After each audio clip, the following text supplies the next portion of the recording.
우리 계속해서 은혜에 대한 시리즈로 말씀을 듣고 있습니다. 지난주에 은혜에 대해서 말씀드렸습니다. 은혜가 무언가? 은혜라고 하는 것은 값없이 주시는 호의, 조건 없는 선물, 이런 것들이 은혜라 그렇게 말씀을 드렸죠. 그런데 또 이 은혜를 보면은 두 가지가 있어요. 하나는 일반 은혜라는 것이고 다른 하나는 특별 은혜라 그랬죠.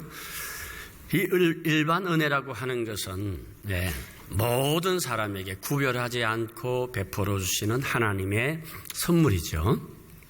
그러나 특별 은혜라고 하는 것은 뭐냐? 일반 은혜 속에 있는 사람들 가운데서 특별히 하나님께서 선택해서 주시는 은혜가 있어요. 그걸 특별 은혜라 그렇게 얘기합니다. 그래서 이 특별 은혜는 예수 그리스도가 주체가 되지요. 예수님으로 말미암아 주시는 은혜. 두 번째, 이 은혜는 차별이 없다는 것이죠. 세 번째, 이 은혜는 선물입니다. 선물입니다. 그래서 오늘 여러분과 함께 이 바울에게 임한 은혜가 어떤 것인가? 그래서 바울의 은혜라는 제목으로 함께 말씀을 나누려고 합니다. 성 프란시스의 제자 중에 한 사람이 환상 중에 하나님 나라를 보게 됩니다. 근데 그 하나님 나라의 한 보좌를 보았는데 너무나 아름답고 귀한 보좌가 이렇게 비어 있는 거예요. 그래서 물었습니다. 저 보좌는 누구의 것입니까? 그랬더니 그건 프란시스가 앉을 의자야 라고 이 얘기를 하더랍니다. 그래서 환상에 깨고 난 다음에 이 제자가 프란시스를 찾아갑니다. 선생님은 자신에 대해서 어떤 분이라고 생각을 합니까? 나 이 세상에서 가장 악한 사람이지. 나 악한 사람이야. 에이, 선생님, 그런 말씀하지 마세요. 사람들은 선생님에 대해서 성자라고 그러지 않습니까? 아니, 그리고 또 솔직히 생각해 보세요. 이 세상에는 살인자도 있고 강도자도 있고 뭐 도둑놈도 있고 그런 나쁜 사람이 많이 있는데 어떻게 선생님이 이 세상에서 가장 악합니까? 그때 프란시스가 야, 이 사람아, 자네는 나를 몰라서 그래. 그러면 한번 물어보자. 만약에 하나님의 그 은혜를, 나에게 준 은혜를 그 강도에게 주었으면 강도질 하겠어? 그 은혜를, 하나님의 은혜를 그 살인자에게 주었다면 그 살인자가 살인하겠어? 그 은혜를 내게 주셨기 때문에 내가 이만큼 된 것이지. 그래서 하나님 은혜야. 여러분, 그렇습니다. 아, 이것이 은혜구나. 그렇게 느끼는 사람에게만 은혜를 알게 되는 것이고 은혜가 되는 것이지. 은혜를 은혜로 알지 못한다면 절대로 은혜가 될 수 없습니다. 자, 오늘 성경에 나타나는 대표적인 인물이 사도 바울이죠. 사도 바울 하면은 은혜의 주인공입니다. 오늘 본문 10절 봅시다. 그러나 내가 나된 것은 하나님의 은혜로 된 것이니. 자, 지금 내 모습 이대로 하나님의 은혜라고 하는 것입니다. 지금 바울은 예수님을 다메섹 도상에서 만나고 난 다음에 한 20년의 세월이 지납니다. 그러면서 20년 동안 쭉 지나온 자기의 세월을 바라보면서 하나님의 은혜라고 표현하고 있는 것입니다. 그럼 9절 봅시다. 나는 사도 중에 가장 작은 자라. 나는 하나님의 교회를 박해하였으므로 사도라 칭함을 받기를 감당하지 못할 자니라. 바울은 자신을 사도 중에서 가장 작은 자라고 말씀하고 있지요. 그러면 참 겸손한 표현입니다. 그런데 사도 바울이 과연 겸손합니까? 사도 바울은 성격상 겸손한 사람이 아니에요. 아주 강한 사람이에요.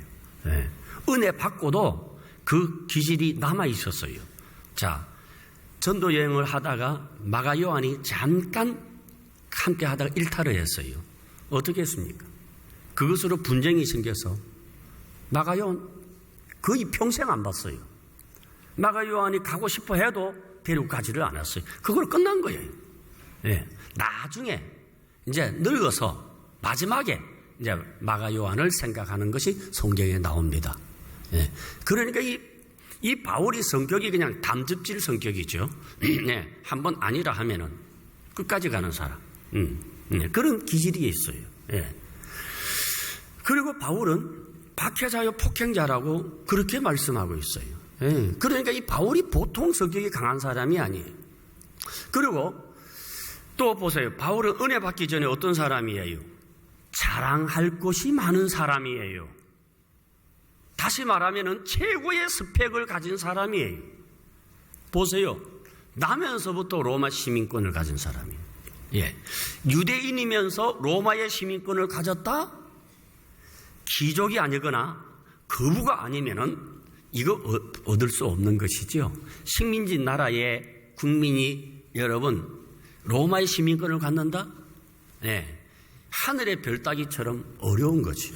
마치 여러분 아프리카의 흑인이 어느 날 갑자기 미국 시민이 된 거하고 거의 같다고 보면 되겠죠. 그 다음에 또 한 가지 두 번째 봅시다. 바리새파입니다. 여러분 이 바리새파라는 게 어떤 사람이에요? 예. 예수님 생전에 사역하실 때 가장 적대 세력이 바리새인이죠. 바울이 그 사람이에요. 예. 세 번째, 최고 학벌의 소유자였습니다. 예. 여러분, 당시에 가말리엘 문화의 문화생이다. 이 말은 여러분, 당시 이스라엘 사회의 지도층이 다니는 학교였어요. 예. 우리나라도 마찬가지 아니에요. 옛날에 조선시대에도 여러분, 이 성균관에 들어가는 사람은 벌써 뭡니까? 신분 상승에 이 징검다리가 되는 것 아닙니까? 그렇죠? 예. 그러니까, 예. 우리나라 이 서울대학하고는 비교가 안 되는 거죠. 예. 뭐 하버드 정도 비교가 될 수가 있을 거예요. 다 작은 가마니엘 문화생이라 하면은 거의 정상으로 이렇게 신분이 상승이 되는 그래서 자기는 나는 가마니엘 문화생이다. 가마니엘 문화에서 내가 공부했다는 것을 얘기하는 것은 그만큼 자랑스러운 사건이었어요. 예. 그래서 이 바울은 여러 가지 철학과 사상, 율법 이런 부분에서 능통한 최고의 엘리트였지요.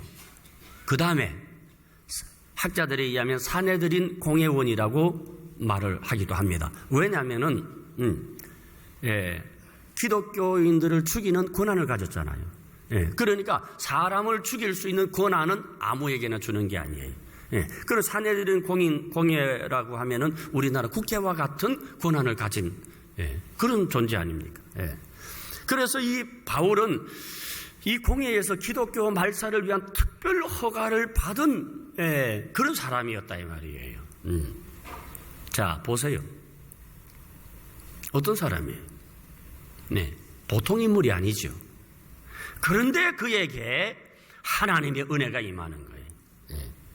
사도행전 9장에 보면 바울이 예수님 만나는 장면이 나옵니다. 기독교인들을 체포하기 위해서 다메섹으로 가는 중에 주님 만나지요? 사울아, 사울아, 누구십니까? 너가 핍박하는 예수야. 너 왜 나를 박해하냐? 깜짝 놀랐어요. 예. 그래서 이 바울이 말에서 뚝 떨어집니다. 예. 너무나 강력한 빛을 보는 순간 시력을 잃어버립니다. 예. 완전히 변했습니다. 새 사람이 되었어요. 세상의 모든 것을 내려놓습니다. 예. 그래서 바울이 그 다음에 어디로 갑니까? 아라비아라고 하는 광야로 들어가죠. 예. 그러니까 광야에 가서 깊은 그러한 영적인 세계를 경험하게 되지요.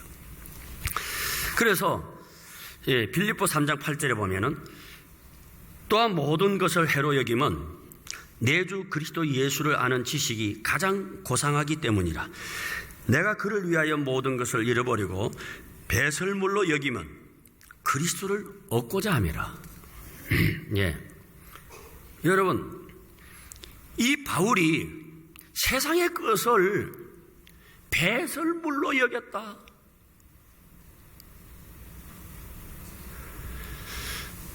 보통 사건이 아니에요.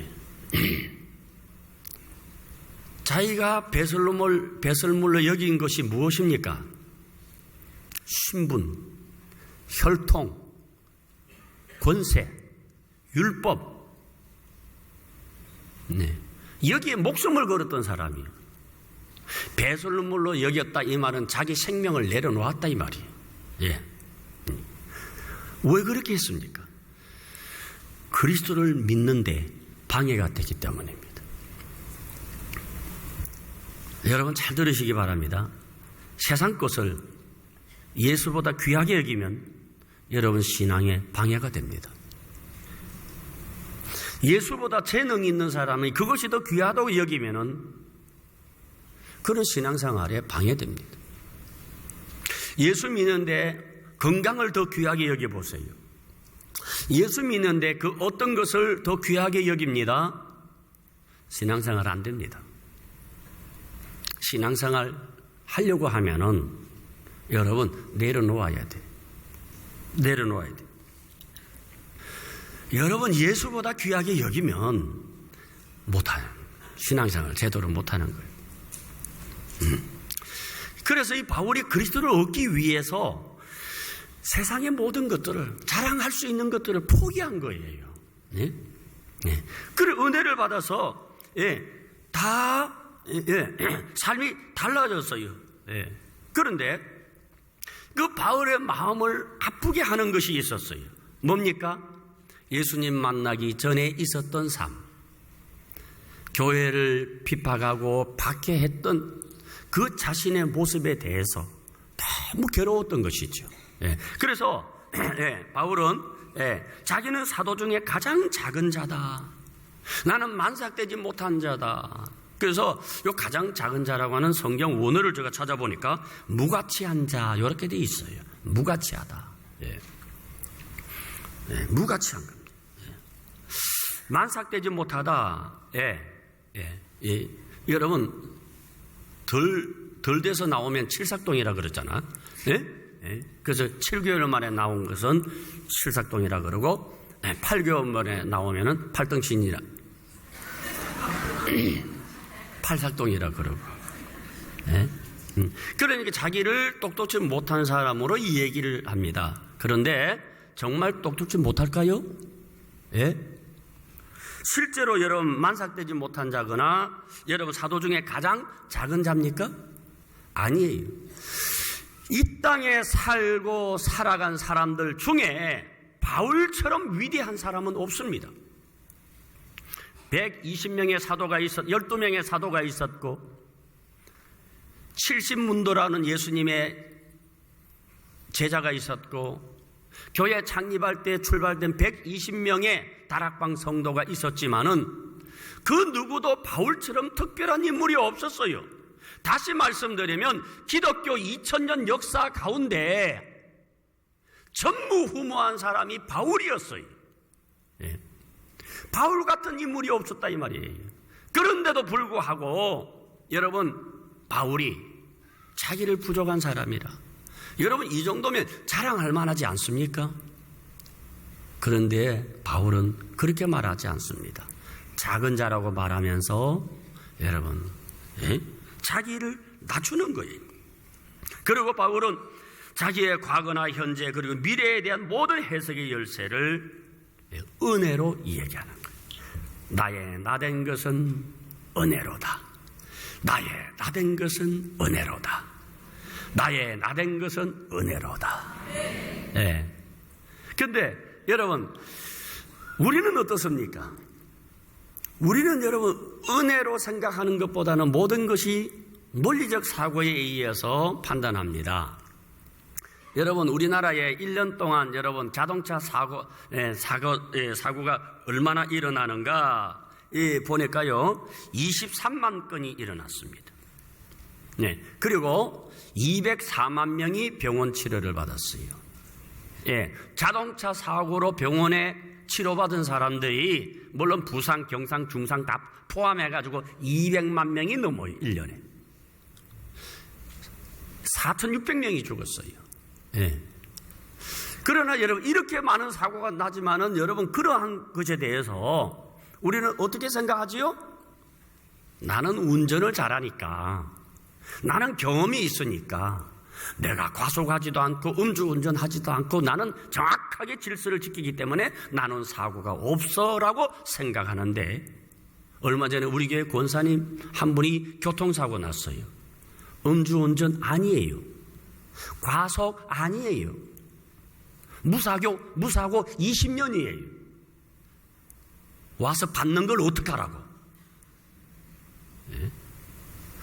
작년에 여러분 사망자 수가 여러분 보니까 여러분 28만 명입니다.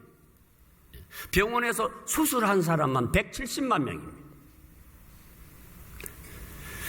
그런데 건강에 대해서 이렇게 말합니다. 내가 이렇게 건강하고 병원 안 간 것은 내가 식이요법을 잘했거든. 내가 규칙적인 생활을 했거든. 내가 과식하지 않거든. 나는 정기적으로 등산하거든. 물질관도 그렇게 생각을 합니다. 예. 내가 이만큼 사는 거 참 정말이지 열심히 살았어. 예. 내가 참 지혜가 많아. 예. 내가 노력했거든. 여러분, 전적으로 잘못되었다고 해서 말하기는 그렇지만은 그런 사람에게는 하나님의 은혜가 들어갈 공간이 없어요. 은혜가 머물 수가 없어요. 은혜라고 하는 것은 하나님께서 공로 없이 우리에게 주시는 축복인데, 그 공로보다도 여러분 자기의 어떤 여러분 대가를 생각한다면은 여러분 그것은 여러분 논리적인 사고입니다. 예. 그러니까 여기에는 은혜가 있을 수가 없는 거예요. 예. 모든 것이 하나님의 은혜입니다. 예. 나의 나 된 것은 하나님의 은혜로 된 것이지 내 노력, 내 능력 그것이 아니라는 사실을 알아야 되는 것입니다. 그런데 우리가 여기서 한 가지 생각할 것이 있습니다. 우리에게 나타난 좋은 것만 은혜라고 생각해서는 아니 된다는 것이죠. 예? 예. 우리가 살다가 보면은 여러분 내가 원치 않는 일들이 있잖아요. 네. 기막힌 일들이 느닷없이 내게 다가옵니다. 그런데 우리 신앙이 한 단계 성숙이 되면 이것조차도 은혜 속에서 이해할 줄 알아야 됩니다. 이것도 은혜로 볼 줄 알아야 됩니다. 왜 나에게 이런 불행이 올까? 잠잠히 생각해 보면 그 고통 속에서 하나님의 경륜과 섭리와 은혜가 있다는 것입니다. 그렇습니다. 하나님의 은혜는 너무 커서 깨닫지를 못합니다. 예를 들어 하나님의 은혜가 이만하다고 생각하면은 내가 경험하고 내가 깨닫는 것이 요 정도면 그것만 내 은혜가 되는 거예요. 이 은혜를 알 수가 없는 거예요. 예. 어느 젊은 수도사가 이제 수도원에 들어갔어요. 예. 이제 자기는 일생을 수도사로서 하나님 앞에 헌신하겠다고 하는데, 그러려면은 이 사람은 하나님의 은혜를 알아야 돼. 하나님의 은혜를 받아야지. 그게 원장이 이 수도사에게 계속 강조한 게 은혜. 그래서 이 젊은 수도사가 원장님은 계속 은혜 하는데 도대체 그 은혜가 뭡니까? 예, 그래, 내가 자녀에게 시간이 되면은 가르쳐 줌세 하고서 얼마 갔다가 이제 제자들과 함께 이제 수영장에 바닷가에 갔어요. 바닷가에 수영을 하면서 그 수도사에게 원장님이 말했어요. 자네 지금 물이 어디 있나? 그랬더니 아니 물이 어디 있긴요. 다 전부 다 물이지요. 이게 물이지 않습니까? 그렇게 얘기를 했어요. 그랬더니 바로 그거야. 하나님의 은혜가 바로 이 물과 같은 거야. 우리를 둘러싼 전부가 은혜라니까. 은혜 아닌 것이 어디 있나? 이것도 은혜요, 저것도 은혜요. 내가 숨 쉬는 것도 은혜요, 손가락 움직이는 것도 은혜요, 살아있는 것조차도 다 은혜인 줄 믿으시기를 바랍니다. 지금 여기 나와서 여러분 건강한 모습으로 하나님 앞에 예배드리는 이것도 은혜인 것입니다. 우리는 한순간도 은혜 없이는 존재할 수 없는 것입니다. 그러므로 은혜라고 하는 것은 우리의 어떤 공로로 얻을 수 있는 것이 아니에요. 만일 우리의 선함이나 자랑할 만한 것을 따라서 하나님이 주신 것이라면 그것은 은혜가 될 수 없는 것입니다. 은혜는 우리의 잘잘못을 따지지 않고 주시는 하나님의 선물인 것입니다. 믿습니까? 다음 10절 보세요. 그러나 내가 나된 것은 하나님의 은혜로 된 것이니 내게 주신 그의 은혜가 헛되지 아니하여 내가 모든 사도보다 더 많이 수고하였으나 내가 한 것이 아니요 오직 나와 함께 하신 하나님의 은혜로다. 자, 여기 보세요. 나의 나된 것이 무엇이라고요? 은혜라고 하는 거예요. 그런데 여기 내가 모든 사도보다 더 많이 수고한 것이 무엇이라고요? 그것도 은혜라는 것입니다. 여러분 교회 보세요. 하나님 교회에서 일하는 일꾼들을 보세요. 찬양하고 또 어떤 헌금 봉사하고 차량 봉사하고 교회 교사로 그 다음에 예수사랑 큰 잔치에 또 특별한 활동으로 정말 여러분 힘에 지나도록 일하고 있지 않습니까? 왜 그렇게 해요? 한 가지만 하면 되지. 그리고 또 적당히 하면 되는 것이지. 왜 그렇게 합니까? 은혜가 그렇게 만드는 것입니다. 은혜가 그렇게 하도록 이끄는 것이에요. 그렇습니다. 여러분, 우리에게 주신 은혜는 우리로 하여금 더 많은 수고를 하게 하는 것입니다. 더 많은 수고를 하는 게. 여러분, 그래서 이 은혜라고 하는 것은 얼마든지 절망을 소망으로 끌어낼 수가 있고 실패를 성공으로 이끌어갈 수가 있습니다. 은혜를 받으면은 먹구름 속에서도 태양을 바라볼 수 있는 거예요. 그러므로 여러분, 우리에게 주신 은혜는 너무나 귀한 거예요. 여러분 잘 아시는 바람과 함께 사라지다 하는 영화 봤지요? 그런데 그 바람과 함께 사라지다 하는 그 영화를 보면은 그 남북 전쟁 당시에 있었던 한 여인의 기구한 삶에 대한 이야기입니다. 그 주인공이 스칼렛이라는 주인공이 있지요. 이 발랄한 여주인공이 말할 수 없는 고난을 받아요. 육체적으로, 정신적으로, 물질적으로, 가정적으로 모든 것을 다 잃어버립니다. 정말 바람과 함께 모든 것이 사라졌습니다. 그런데 여러분, 이 영화의 마지막 대목이 대단히 중요합니다. 이 스칼렛이라고 하는 여주인공이 무슨 말을 했습니까? 내일은 또 내일의 태양이 있겠지. 내일은 또 내일의 태양이 떠오르겠지. 무슨 뜻입니까? 다 잃어버렸습니다. 그러나 여기에 멈추는 것이 아니에요. 내일은, 여러분, 내일의 태양이 있다고 하는 것이에요. 믿습니까? 내일은 내일의 태양이 있다는 것이죠. 하나님의 은혜는 오늘로 끝나는 것이 아니에요. 내일에는 또 내일의 은혜가 있는 줄 믿으시기를 바랍니다. 오늘 아픕니까? 고통스럽습니까? 그러나 바울에게 역사하신 것처럼 그 하나님의 위대한 경륜이, 하나님의 은혜가 우리에게 나타날 줄로 믿습니다.